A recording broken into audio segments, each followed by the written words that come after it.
Now, according to Christelle's mom and grandmom, because they did a live with Nick at Night, and they said the reason why Christelle was arrested yesterday was due to an incident that happened over the summer. Now, the only incident that happened over the summer is with ex-girlfriend Savvy. Now, if you watch my previous video, Savvy allegedly claimed that her and Chris got into it over a phone. He wanted the phone that he bought her back. She didn't want to give it back, and they kept going back and forth, and things got physical. According to her, she said that Chris put his hands on her, and she got the bruises to prove it. Well, the pictures of the bruises to prove it. She showed it on live, and she also said that that night she got kicked out of the house, so she wasn't able to get any of her belongings. Now, the link to that video is popping up. Now, this was a situation that happened over the summer. Now, she didn't come forward and talk about this until January of 2020, and a lot of people that saw that video were making comments like, you should press charges, you shouldn't allow this man to do this to you. And she did respond back and say, listen, the only reason why I haven't pressed charges or come forward is because he promised me to give me my things back and to give me half of the $20,000 we made over the summer. Now, this is what she's saying. So that's the reason why she didn't come forward. But Christelle's mom and grandmother is saying that these charges are bogus. I guess now, being that he didn't give her the half of the $20,000 in her belongings, now she wants to press charges. It's a lot of stuff that's going on with this situation. Definitely leave a comment. Just to sum everything up, this was an incident that happened of summer 2019, and Savvy came forward in January 2020 and talked about the incident. She dropped the video, and now April 2020 she pressed charges. I don't know, just leave your comments down below. Now, not only was Christelle's mom and grandmother upset about the charges that Christelle's received yesterday and him getting arrested, but they were upset with Queen coming forward on social media claiming that she didn't know where CJ was and making it seem like he was in danger when she knew that wasn't the case, because Christelle's mom said that she talked to Queen all day yesterday and she was keeping her up to date and giving her plenty of information to ease her mind. But then she goes forward and posts something on social media. Now, these are the two posts that she posted on social media, and Christelle's mom and grandmother is upset because they feel like if she really was that nervous or that upset or that worried, she should have made her way to Houston. Even if the planes are not working, they felt like she should drive. Now, this is what they're saying. But the fact that you're worrying and you're over social media and you're not doing anything about it, it brings concern, like you're just putting something out there to make their son look bad. They felt like a lot of things that Queen could have avoided, she made worse by adding it and bringing it to social media. Not only did they speak on Queen, but they also spoke on Clarence as well. I'm going to show you some clips, but make sure if you want to see the whole live, make sure you hit that link that's popping up and it'll take you to the whole live. You're the mother.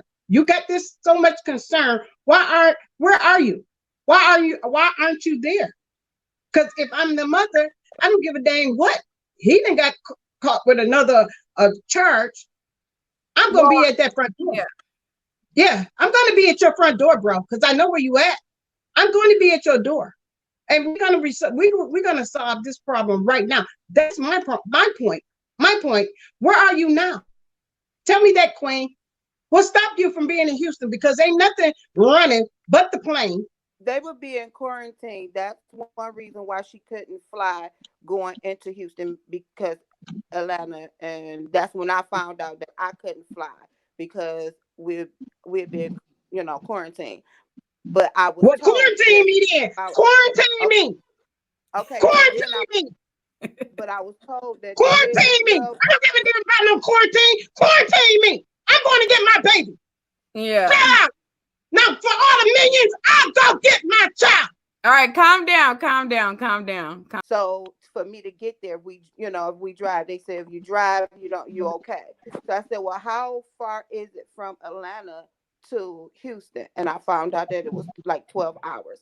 I said, well, from the time she found out, from the time she called me and she's talking to me up into some hours or whatnot, she could have been halfway across Atlanta State Board to go get her child. That was my thing. Okay. Mm-hmm. So I'm not judging her as a mother. I'm not judging my son as a father. I think they both need some guidance, and I've always tried to be there. I think both parents have. I made a comment and I said Clarence was an add-on.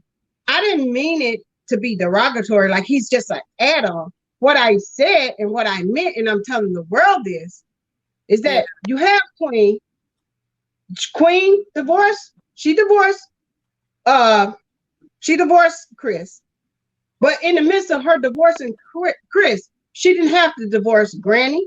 She didn't have to divorce her other mother-in-law. She didn't have to divorce The other kids that's in the his sisters, she didn't have to divorce the brother-in-laws, because at the end of the day, CJ belongs to all of us. And when I said what I said, well, Clarence, when she went with him, it just added on to the family. So that's what makes a family, all of us. Chris shouldn't have no animosity toward Clarence. Clarence shouldn't have no animosity toward Chris. They need to come together. All three, them three need to come together so they can be as one. Because who falls for it? CJ.